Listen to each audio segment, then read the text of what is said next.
नमस्कार मित्रांनो, रात्रीची नगरी या सत्यकथेच्या चॅनलमध्ये मी राजेश पाटील आपल्या सर्वांचं मनापासून स्वागत करतो. मित्रांनो, आज मी तुमच्यासमोर नीता या कथेचा दुसरा भाग सादर करत आहे. ही कथा एकदम मजेदार, एकदम मस्त आणि तुमचं हत्यार एकदम हलवल्याशिवाय तुम्हाला चैनच पडणार नाही, अशा प्रकारची ही कथा आज तुमच्यासमोर या कथेचा दुसरा भाग सादर करत आहे. पहिल्या भागापेक्षा दुसरा भाग निश्चितच एकदम रोमॅन्टिक आहे. तुम्हाला नक्की आवडेल. नक्की आवडला तर नक्की लाईक करा. कथेला लाईक करा, चॅनलला सबस्क्राईब करा. चला तर मित्रांनो, तुमचा जास्त वेळ न घालवता आता मी कथेच्या थेट भागावर येत आहे. या अगोदरची कथा जर आपण ऐकली नसेल तर कृपया चॅनलच्या पेजवरती जाऊन या अगोदरची कथा तुम्हाला ऐकायची आहे. त्यामुळे तुम्हाला भरपूर आनंद मिळणार आहे. मित्रांनो, आता आम्ही रिक्षामध्ये बसलो होतो. रिक्षामध्ये बसल्यानंतर आम्ही घराकडे निघालो. रस्त्यामध्ये आमचं बोलणं चालू होतं. नीताचा नवरा मला विचारत होता, डॉक्टरांनी काय काय सांगितलं. मग मी माझ्या मनानंच बात मारली. थापा मारून मी त्यांना सांगितलं, 3 दिवसांनी डॉक्टरांनी बोलवलं आहे. 2 किंवा 3 दिवसांनी या आणि परत एकदा दाखवा. ह्या औषध गोळ्या तुम्हाला कायमस्वरूपी बरे करू शकत नाहीत. थोडा मॅटर क्रिटिकल आहे, परंतु औषधोपचार घेतल्यानंतर कमी होईल. ह्या 2-3 दिवसाच्या गोळ्या आहेत, तेवढ्या झाल्या की परत एकदा येऊन दाखवावं लागेल, डॉक्टरांनी सांगितलं आहे.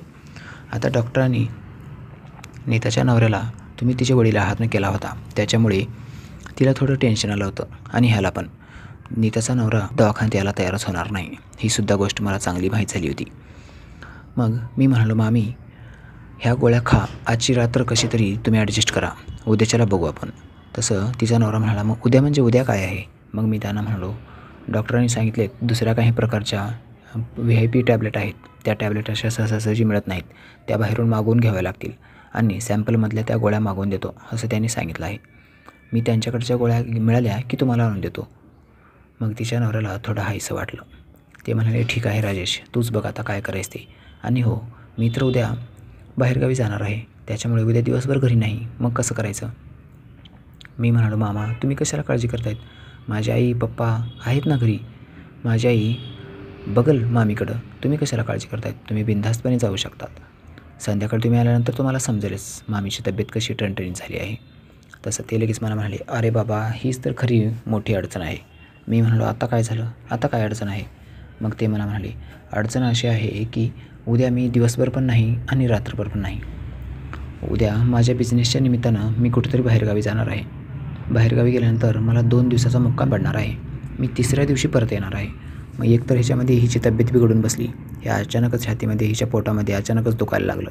एकतर मला माझी मीटिंग VIP आहे, त्याच्यामुळं सोडता येत नाही आणि मला इथं पण थांबता येत नाही. काय करू मला काही समजत नाही. माझं डोकं एकदम भनभन करायला लागलं आहे. मी म्हणालो, मामा तुम्ही कशाला काळजी करतायत, आम्ही एवढे जण आहोत ना, माझी पूर्ण फॅमिली आहे, मी आहे, शिवाय डॉक्टर माझ्या परिचित आहेत. जर काही मामीला कमी जास्त झालं तर मी आहे ना बघायला, तुम्ही नका काळजी करू, तुम्ही एकदम बिनधास्त जाऊ शकता. आता माझ्या मनामध्ये काय चालू आहे हे नीताला काही समजत नव्हतं, परंतु तिच्या लक्षात आलं होतं मला काय पाहिजे आणि मी काय करत आहे. तिच्या चेहऱ्यावर हलकंसं हसू फुललेलं मी समजलं. मला ओळखू आलं, ती एकदम खुश झाली आहे. तसं बघितलं तर तिचं वय माझ्यापेक्षा जास्त, परंतु मला काय करायचं वयानं, आपल्याला मिळालं बस झालं. आता काय मिळालं काय नाही हे काही तुम्हाला उघड सांगायची काही गरज नाही. मग रिक्षा घराकडे धावू लागली होती. काही वेळानंतर मामा थोडे रिलॅक्स झाले. मी दिलेल्या शब्दामुळं त्यांना धीर आला होता.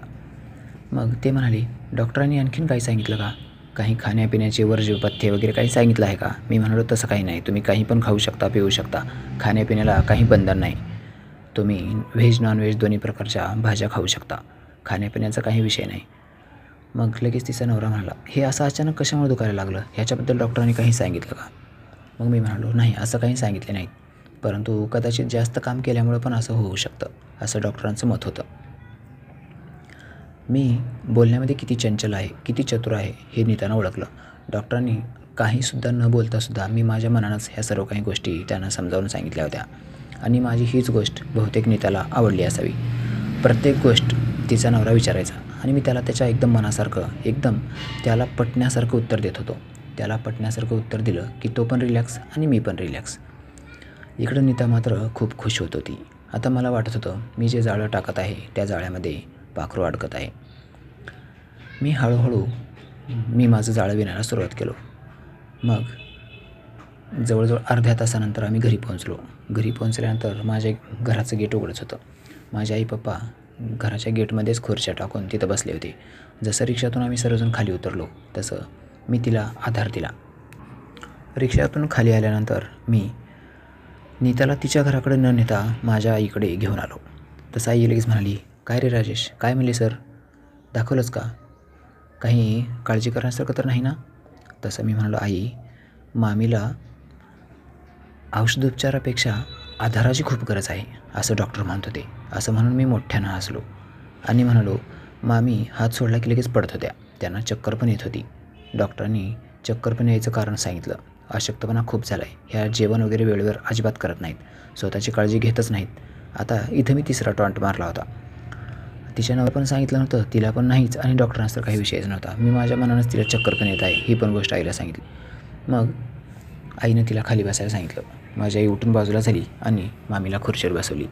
मग मी लगेच म्हणालो, एवढं काही काळजी करण्यासारखं नाही, 2-3 दिवसामध्ये रिकवर होईल असं डॉक्टरांनी सांगितले. जेवणाखाण्याची काळजी घ्यायला पाहिजे, काम करायचं नाही, थोडं आराम करायचा आहे, बेड रेस्ट घ्यायला, सक्त म्हणजे सक्त बेड रेस्ट घ्यायला डॉक्टरांनी सांगितले. बेड रेस्ट घेतली तरच लवकर रिपेअर होईल असं डॉक्टरांचं मत आहे. आणि तुम्ही जर बेड रेस्ट न घेता धावपळ आणि काम जर करत राहिला तर मग मात्र मामी दीर्घ आजारी पडू शकतात असं डॉक्टरांचं मत आहे. उद्याच्याला जाऊन त्यांचं ब्लड वगैरे पण चेक करायचं ठरलं आहे. आई म्हणाली, उद्या तू आहेस ना, तू मामीला घेऊन जा आणि त्यांचं ब्लड वगैरे काय चेक करायचे, कसल्या टेस्ट आहेत, ते काय करायचं ते करून घे. त्यांच्याकडे पैसे नसतील तरी माझ्याकडून घेऊन जा. मी म्हणालो, असं काही नाही आई, मी काही माझं बोलणं पूर्ण व्हायच्या अगोदरच नीता लगेच म्हणाली, तसं काहीच नाही, माझ्याकडे पैसे आहेत, पैशाची काही काळजी करू नका. मग माझे वडील म्हणाले, अरे बाबा बेटा, तसं नाही रे, पैसे असतात नसतात म्हणून विचारते ती, आणि पैशाचं काय, आज आहे उद्या नाही, उद्या आहे आज नाही, माणूस महत्त्वाचा आहे, पैशापेक्षा माणसाला खूप किंमत आहे.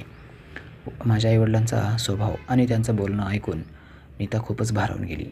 माझे आईवडील असे सोज्वळ स्वभावाचे, मदत करायला एक नंबर, सर्वात पुढे, आणि मी मात्र असा, मी सुद्धा मदतीला पुढंच, तत्पर एकदम, कुणाची सेवा करायची, कुणाला काही झालं अडीअडचणीला मी धावून जाणारा माणूस. त्याच्यामुळे नीता अगदी 100ला 100% इम्प्रेस होत होती.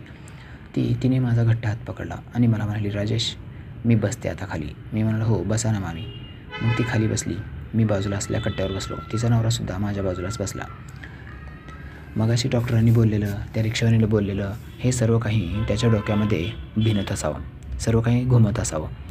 मगाशी आणखीन एक गोष्ट सांगायची राहिली. मगाशी ज्यावेळेला रिक्षा आला त्यावेळेला त्या रिक्षामध्ये बसत असतानाच नीताच्या नवऱ्याने म्हणजे मामाने त्या रिक्षावाल्याला सांगितलं, मी, माझी बायको आणि माझा भाचा असे आम्ही 3 जण आहोत आणि ह्या पॉईंटला आम्हाला जायचं आहे. कारण तो रिक्षावाला पुन्हा त्यांना मुलगी वगैरे जर म्हणला तर त्याला परत टेन्शन आलं असतं. त्याच्यामुळं त्याने अगोदर सांगून टाकलं, जी सोबत आहे ती माझी बायको आहे. आता मला आणि नीताला दोघांना पण हसू येत होतं. मला खूप काही बोलायचं होतं, परंतु तिचा नवरा सोबत असल्यामुळे मला काहीच बोलता येत नव्हतं. मग आईनं जसं मला सांगितलं, तू उद्याच्याला जाऊन मामीची टेस्ट वगैरे करून ये, तसं मी म्हणालो, ठीक आहे. आता आमची बैठक उठली. मग मी म्हणालो, चल आई, आता भूक लागली आहे. मग मी मामीला म्हणालो, मामी तुम्ही पण चला ना, जेवण करूत. परंतु ती म्हणाली, नाही माझं जेवण झालं आहे, तुम्ही जा आता. परंतु राजेश, तू उद्या मात्र सकाळी लवकर ये माझ्याकडं. मी काही बोलण्याच्या अगोदरच माझी आई म्हणाली, मी पाठवून देते, तुम्ही नका काळजी करू, तू एकदम रिलॅक्स राहा. मग तिचा नवरा पण म्हणाला, मला पण उद्या बिझनेस टूरवर जायचं आहे, 2-3 दिवस मी घरी नाही. त्याच्यामुळे आता जे काही आहे ते सर्व काही राजेशलाच बघावं लागणार आहे. जिकडं तिकडे विषय झाला, बोलणं वगैरे झालं. आता काहीच कुणाचा काही विषय नव्हता. ते त्यांच्या घरी गेले आणि आम्ही आमच्या घरी आलो. रात्रभर मला झोपच येत नव्हती.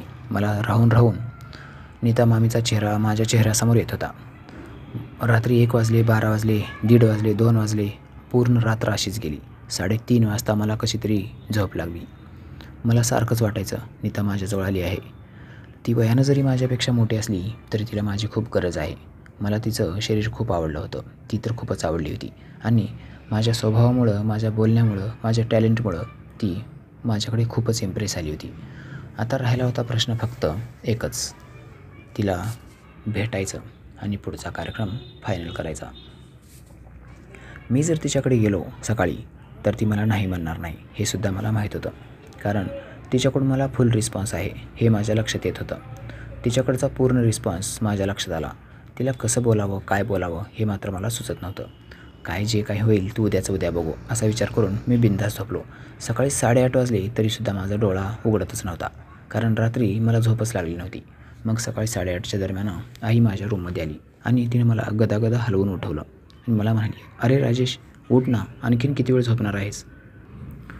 तुला नीतासोबत पण हॉस्पिटलला जायचे ना, तिच्या लॅबच्या काहीतरी टेस्ट आहेस असं सांगितलं होतंस आणि तू मात्र 8:30-9 वाजले तरीसुद्धा आणखीन पडून आहेस. काय असं असतं का कुठं? उठ लवकर आणि निघ बरं इथून." मी म्हणालो, "ठीक आहे आई, निघतो मी." असं म्हणून मी उठलो. उठल्यानंतर मी माझं काम चालू केलं. आवरावरी झाल्यानंतर मी थेट उठून नीताच्या घराकडे निघालो. त्यावेळेला 9:30 किंवा 9:45 झाले असतील. मी एवढ्या लवकर कधी झटपट आवरत नसे. सगळं काही माझं रिलॅक्स चालत असे. परंतु नीता मामीकडे जायचं म्हणल्यामुळं मी एवढ्या काही घाई गडबडीत सर्व काही आटपलं होतं की किती लवकर आटपलं ते मलाच सांगता येत नव्हतं. मला हसू पण येत होतं माझं आणि माझा कंट्रोल होत नव्हता माझ्या स्वतःवर. मग जवळजवळ धावत पडतच मी त्यांच्या घरी पोहोचलो. जाण्याच्या अगोदर आईनं परत एकदा माझ्या नावाने आरडाओरड केली. "अरे किती वेळ लावतोयस तू?" तसं मी म्हणालो, "आई 10 वाजता जायचं आहे, तू काही काळजी करू नकोस, वेळ आहे आणखीन, तू कशाला टेन्शन घेतेस?" मग आई मला म्हणाली, "काही पैसे वगैरे लागले तर सोबत राहू दे." मग मी म्हणालो, "असतील ना त्यांच्याकडे पैसे, आपला काय विषय आहे पैशाचा?" परंतु आई मला म्हणाली, "असं नसतं रे, शेजार धर्म असल्यास सर्व गोष्टींची काळजी करायला पाहिजे. त्यांनी आपली आणि आपण त्यांची. तू नको टेन्शन घेऊ, माझ्याकडे आहेत पैसे." आईने अगदी आग्रहानं 2,000 रुपये माझ्या खिशामध्ये कोंबले. मी ते 2,000 रुपये घेऊन खिशात घातले आणि सरळ नीता मामीच्या घराकडे मी जाऊ लागलो. नीता मामीच्या घरी गेल्यानंतर मी जाऊन दरवाजावरची बेल वाजवली. जणू की ती माझी वाटच बघत आहे असं एका क्षणार्धात तर तिने दरवाजा उघडला आणि मला म्हणाली, "मी तुझ्याकडेच येत होते, तू उठलास का? काय झालं? की रात्रीच्या थंडीनं तुझी तब्येत वगैरे बिघडली तर नाही ना, हे बघण्यासाठी मीच तुझ्याकडे येत होते." तर मी म्हणालो, "मामी, ओढ असावी तर अशी, बघा ना, ह्यालाच प्रेम म्हणतात." आणि मी हसू लागलो. मामीनंसुद्धा माझ्या हातावर हात मारला आणि म्हणाली, "हो ना, प्रेम असावं तर असंच. हे असंच प्रेम आपल्यास कायमस्वरूपी जर मिळालं तर किती बरं. आणि इतके दिवस कुठं होतास प्रेम द्यायच्या अगोदर? प्रेम म्हणतोय." असं म्हणून तिने लटक्याच रागानं आणखीन एक झपाटा माझ्या पाठीत वाजवला. मी हसू लागलो. मग ती मला म्हणाली, "चल ये आत." मग तिनं मला आत जवळजवळ खेचूनच घेतलं आणि दाराचं जे मेन गेट होतं ते जोरात धाड करून आपटलं. दरवाजा बंद केला, त्याला आतून कडी लावली आणि मला आत जवळजवळ ओढतच घेऊन गेली. मी म्हणालो, "मामी, इतकी काय गडबड करतायत? थांबा ना." तशी ती म्हणाली, "अरे तुला बोलायचं आहे म्हणून मी तुला खेचते आत, चल लवकर, तुला लई आता भांडण करणार आहे." तसं मी म्हणालो, "का बाबा, भांडण करण्यासारखं मी काय केले?" तसं ती मला म्हणाली, "काय केलं आहे, काय केलं नाही ते विचार मला." आता कालपासून माझ्या मनात इतके प्रश्न होते, परंतु मला बोलायला काही संधी नव्हती, चान्स नव्हता. तू एक गोष्ट वाढवतो स्वतःच आणि मी ऐकूनच घेत होते.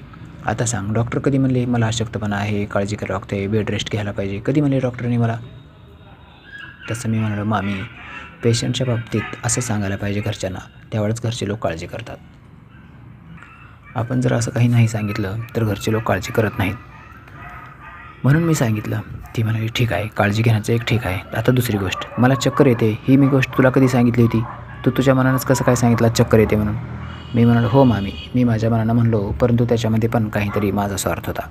ती म्हणाली, "स्वार्थ? आणि तू स्वार्थी आहेस का?" मी म्हणालो, "हो ना, तुम्हाला कोणी काही बोलू नये, तुमची काळजी घ्यावी म्हणूनच मी चक्कर यायचं पण नाटक केलं होतं. मी तुमच्या हाताला धरून उतरत होतो त्यावेळेला आई माझ्याकडे वेगळाच रोखानं बघत होती आणि माझ्या पप्पांची पण नजर तुमच्याकडेच होती. त्याच्यामुळं मी तसा ड्रामा केला आणि तुम्हाला चक्कर येते असं सांगितलं. कारण असं जर काही सांगितलं नसतं तर मग मात्र खूप मोठा कुटाणा होऊ शकला असता." ती म्हणाली, "ठीक आहे, आणि आता महत्त्वाची गोष्ट सांग. डॉक्टर काय म्हणले? माझा जो आजार आहे तो कशामुळं, माझ्या पोटात कशामुळं दुखतं आहे काय? तुला समजलं? हो हो हो म्हणतोच, सांग आता काय ते."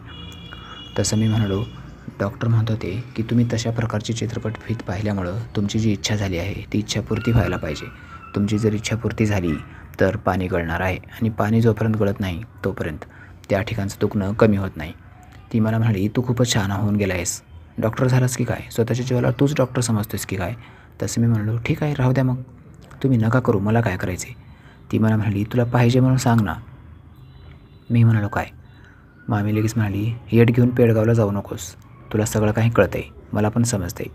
मग मी लगेच मुद्दामच म्हणालो, मामी तुम्ही काय बोलतायत, मला काहीच समजत नाही. ती मला म्हणाली, इच्छापूर्ती करायची आहे ना. मी म्हणालो, मामी तुमची इच्छापूर्ती व्हायला पाहिजे. आता पुढं काय घडलं हे कथेच्या पुढच्या भागामध्ये तुम्हाला ऐकायला मिळणार आहे. बाय बाय मित्रांनो, भेटूया कथेच्या पुढील भागामध्ये.